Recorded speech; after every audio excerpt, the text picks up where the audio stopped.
Alright guys, this is the kill switch remote control on a CAT high power forklift equipment. I think this is 24 volts. Some of them use 12 volts, some 24 volts. Let me show you how it works. So it just kills the whole power. So say you have it on, and this is how it works. Remote control. You see how that went away? Can't start it. Dead as a doorknob.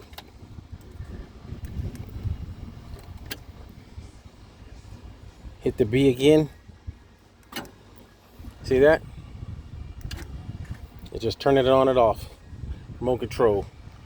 And once it's off, nothing. Turn it on. See that? Turn it off. Hit the remote.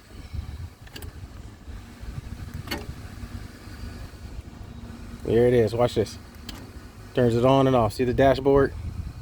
That's all you got to do. That's the kill switch remote control on heavy equipment. This is a CAT forklift.